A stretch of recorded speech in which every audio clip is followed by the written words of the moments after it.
안녕하세요. 황녀의 싸다가 토크 시간입니다.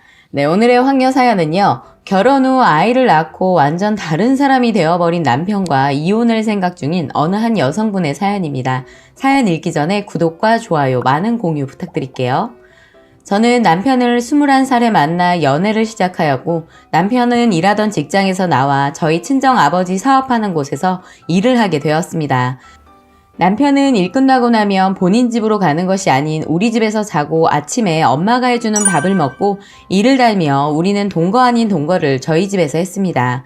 저희 부모님과 시어머니 연세가 많으시며 자주 만나지는 않았지만 서로 통화를 하시며 안부를 묻기도 했었죠. 우리는 연애 시절 3년 후 결혼을 하자고 했었고 결혼 박람회를 지금의 남편과 가서 부모님 허락 없이 준비를 했고 아무 문제 없이 결혼을 하였습니다. 그 후로 우린 5년 후 아이를 갖자고 서로 약속을 하였지만 저희 시부모님은 그 사이 시도 때도 없이 애 언제 가질 거냐 물으셨고 나중에는 혹시 너 애 못 가지는 거 아니냐라고도 하셨습니다. 전 너무 속상했고 이럴 때마다 항상 어머님 저희 신혼 생활 조금 더 하다가 애 가지기로 했어요 라고 했습니다.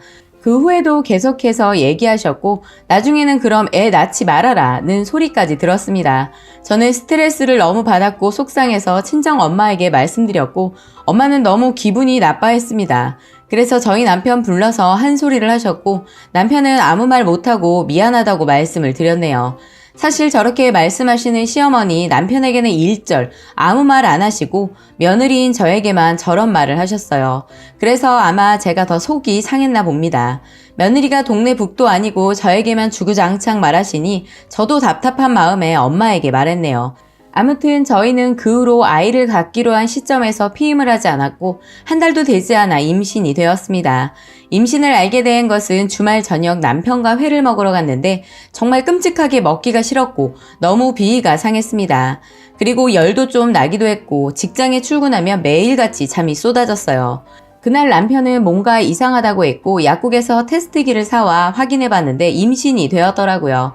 우린 엄청 기뻐해야 되지만 엄청난 속도로 임신을 하여 어리둥절하기도 했지만 기쁘기는 했습니다. 임신한 동안에도 힘들었지만 다니던 직장에 만삭이 되어 애 낳기 전까지 일을 하였고 시부모님 생신, 제사 빠짐없이 참석하였습니다.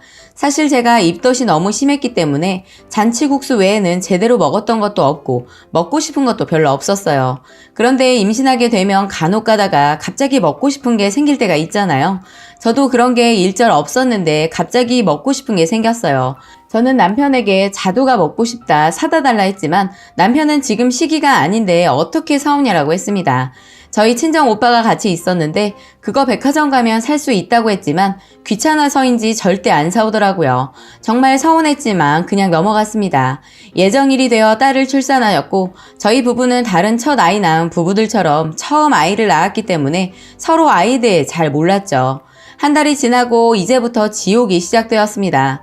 딸은 밤 10시가 되면 자지러지게 울고 우리는 불안한 마음에 응급실을 가게 되었고 딸아이는 장애에 문제가 있어 영아산통이라는 말을 듣게 되었네요. 이게 어느 기간 동안 계속해서 배앓이를 한다고 하였으며 특별한 치료 방법이라든지 다른 무언가의 방법이 없다고 했어요. 약은 그냥 유산균만 처방해 주더군요. 제가 모유를 주는데도 이렇게 아이의 배앓이가 시작되었습니다.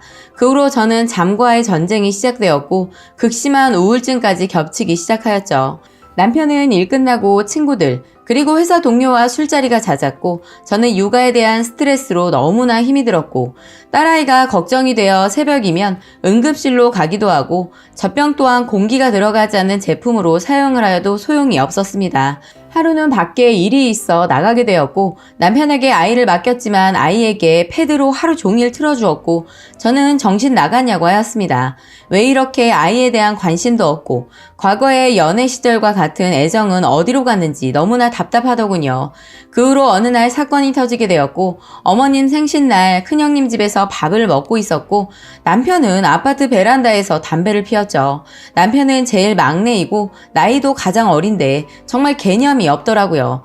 저는 남편에게 베란다 유리 사이로 뭐라고 했었고 남편은 베란다에서 나오자마자 너가 미쳤냐? 라고 하며 난리를 치더라고요. 시어머니는 남편 보고 미쳤냐고, 며느라기가 뭘 잘못했다고 얘한테 뭐라고 하냐고 다그쳤고 저는 그날 너무 서러워서 눈물만 흘렸습니다. 그렇게 식사 자리가 끝나고 부모님을 집으로 모셔다 드리고 다음 날이 되었네요. 그렇게 다음날 아무 일 없다는 듯이 컬투쇼 방송을 보고 있는 남편은 자기는 혼자 기분이 풀렸는지 웃으면서 보는데 저보고 글쎄 안 웃기냐는 식으로 말을 하더라고요. 어제 그 사건도 있었는데 미안하다는 말도 하지도 않고 정말 개념을 물 말아 드신 분 같았어요. 제가 유리 사이로 뭐라고 한 것도 아니고 하지 말라고 손짓만 한 것뿐인데 말이죠. 그 후로 많은 사건이 있었고 친정 아빠 일이 너무 힘들다고 그만두고 다른 일자리 구한다고 했지만 일주일도 못 가서 매일같이 때려쳤습니다. 자기 적성에 맞지 않다, 운전만 해서 위험하다, 여러 가지 이유를 대면서 현재 집에서 놀기만 합니다. 집에서 놀면서 컴퓨터 게임을 하루 종일 하고 앉아있고 집안일은 일절 도와주지도 않았어요. 친구들이 술 먹자 부르면 해가 다 뜰 때쯤 기어들어오는 것은 일쑤였고 정말 왜 저러고 사는지, 도대체 무슨 생각을 하고 사는 건지 정말 궁금했습니다.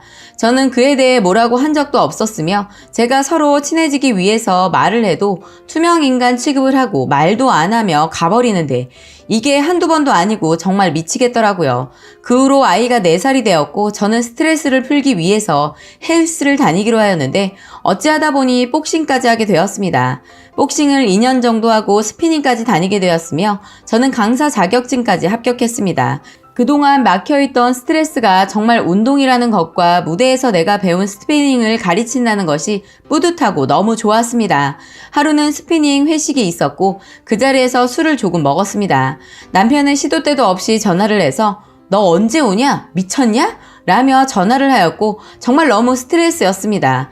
늦은 시간도 아니었고 너무 화가 난 상태로 집으로 향했고 오자마자 남편이 제 손을 꺾더군요. 저보고 하는 소리가 미쳤냐고, 남자들 사이에서 술 처먹고 다니니까 좋냐는 식으로 말하더군요. 그렇게 싸우다 저는 거실 쪽에서 전기 밥솥을 빼서 남편에게 던져버렸습니다. 남편은 미처 보지 못하고 피하지 못해 다리에 맞았고 쉬는 소리를 내더군요. 그리고는 정신을 차리더니 저에게 싸대기를 때리고 주먹을 날리려고 하길래 안 되겠다 싶어 정말 체육관에서 배운 원투 훅이 생각나더군요.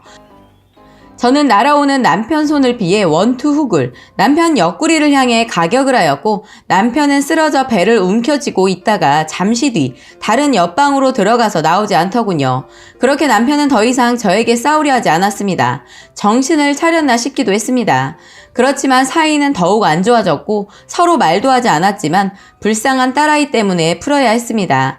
그 후로 서먹한 사이지만 제 친구가 서로 풀어주기 위해서 친구 부부와 함께 여행을 가기로 하였고 그 친구 또한 아들이 있었습니다. 친구처럼 잘 놀았고 저녁이 되어서 남편은 정말 이성을 잃을 정도로 취했고 2차 술상을 펴주었습니다. 서로 친구와 친구 남편과 한참을 이야기하는데 남편은 취해서 그런지 고개를 숙이고 있었고 저는 좀 취한 것 같으니 가서 자라고 했습니다. 근데 순간적으로 술상을 바로 엎어버리고 깽판을 치기 시작하였습니다. 쌍욕을 해대고 친구 남편은 말리고 저는 그 길로 놀러간 자리에서 택시를 타고 집으로 가려 했지만 친구와 친구 남편이 말려서 뜬 눈으로 밤을 지새워야 했습니다. 딸과 친구 아들은 얼마나 놀랐을까. 저런 남편과 살아야 되나 싶었고 남편은 아침 일찍 일어나 집으로 가자고 했었고 친구와 자신보다 나이가 많은 친구 남편에게 인사도 없이 집으로 향했습니다. 정말 제 생애 최악의 상황이었고 차에서는 아무 말 없이 집에 도착하였습니다. 저는 도착을 해서 아이와 내 짐을 싸고 바로 친정집으로 택시를 타고 달려갔습니다.